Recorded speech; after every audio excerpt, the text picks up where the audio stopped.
चतुर्बाहुः क्षीराब्धितनयाच्युतः इंदिरा पुण्डरीकाक्ष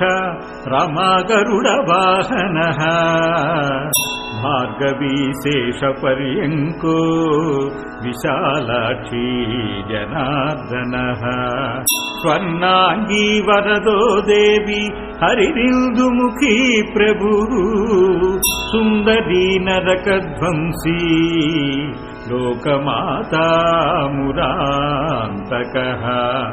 भक्तप्रिया दानवारिः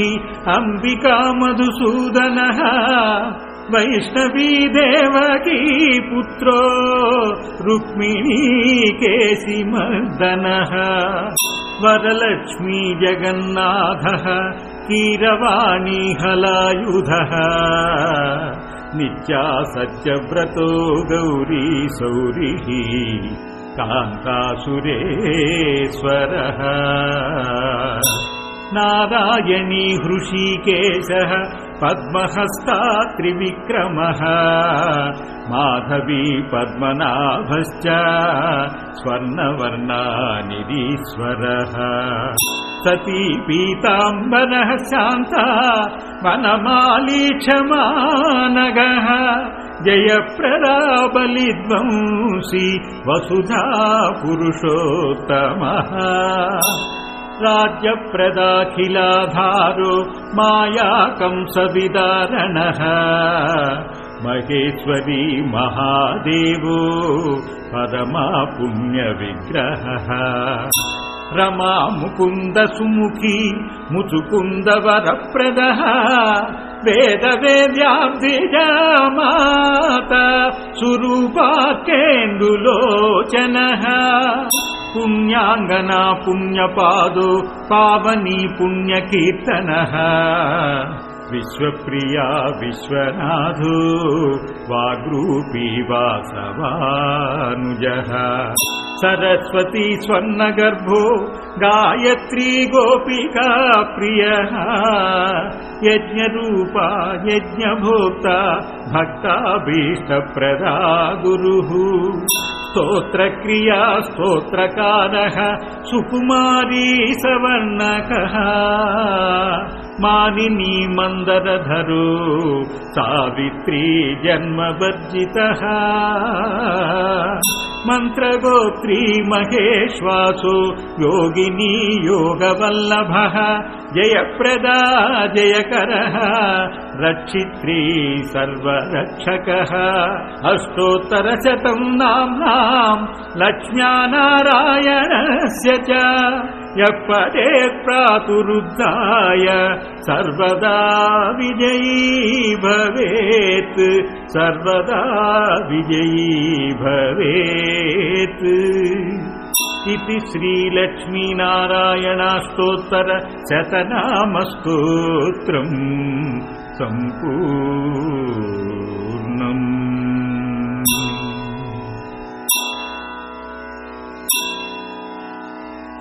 श्री विष्णु कमलाशार्ङ्गी लक्ष्मीर्वैकुण्ठनायकः पद्मालया चतुर्बाहुः क्षीराब्धितनयाच्युतः इंदिरा पुण्डरीकाक्ष रमा गरुडवाहनः भार्गवी शेषपर्यङ्को विशालाक्षी जनार्दनः स्वर्णांगी वरदो देवी हरिरिन्दुमुखी प्रभुः सुन्दरी नरकध्वंसी लोकमाता मुरान्तकः भक्तप्रिया दानवारिः अंबिका मधुसूदनः वैष्णवी देवकी पुत्रो रुक्मिणी केशिमर्दनः वरलक्ष्मी जगन्नाथः कीरवाणी हलायुधः नित्या सत्यव्रतो गौरी सौरिः कान्तासुरेश्वरः नारायणी हृषीकेशः पद्महस्ता त्रिविक्रमः माधवी पद्मनाभश्च स्वर्णवर्णानिधीश्वरः सती पीताम्बरः शान्ता वनमाली क्षमानगः जयप्रदा बलिध्वंसी वसुधा पुरुषोत्तमः राज्यप्रदाखिलाधारो मायाकंसविदारणः महेश्वरी महादेवो परमा पुण्यविग्रहः रमा मुकुन्द सुमुखी मुचुकुन्द वरप्रदः वेदवेद्याब्धिजा माता सुरूपाकेन्दुलोचनः पुण्याङ्गना पुण्यपादो पावनी पुण्यकीर्तनः विश्वप्रिया विश्वनाथो वाग्रूपी वासवानुजः सरस्वती स्वर्णगर्भो गायत्री गोपिका प्रियः यज्ञरूपा यज्ञभोक्ता भक्ताभीष्टप्रदा गुरुः स्तोत्रक्रिया स्तोत्रकारः सुकुमारी सवर्णकः मानिनी मन्दरधरो सावित्री जन्मवर्जितः मन्त्रगोत्री महेश्वासो योगिनी योगवल्लभः जयप्रदा जयकरः रक्षित्री सर्वरक्षकः अष्टोत्तरशतं नाम्नां लक्ष्म्या नारायणस्य च यः पठेत् प्रातरुद्धाय सर्वदा विजयी भवेत् सर्वदा विजयी भवेत् इति श्रीलक्ष्मीनारायणाष्टोत्तरशतनामस्तोत्रम् सम्पूर्णम्।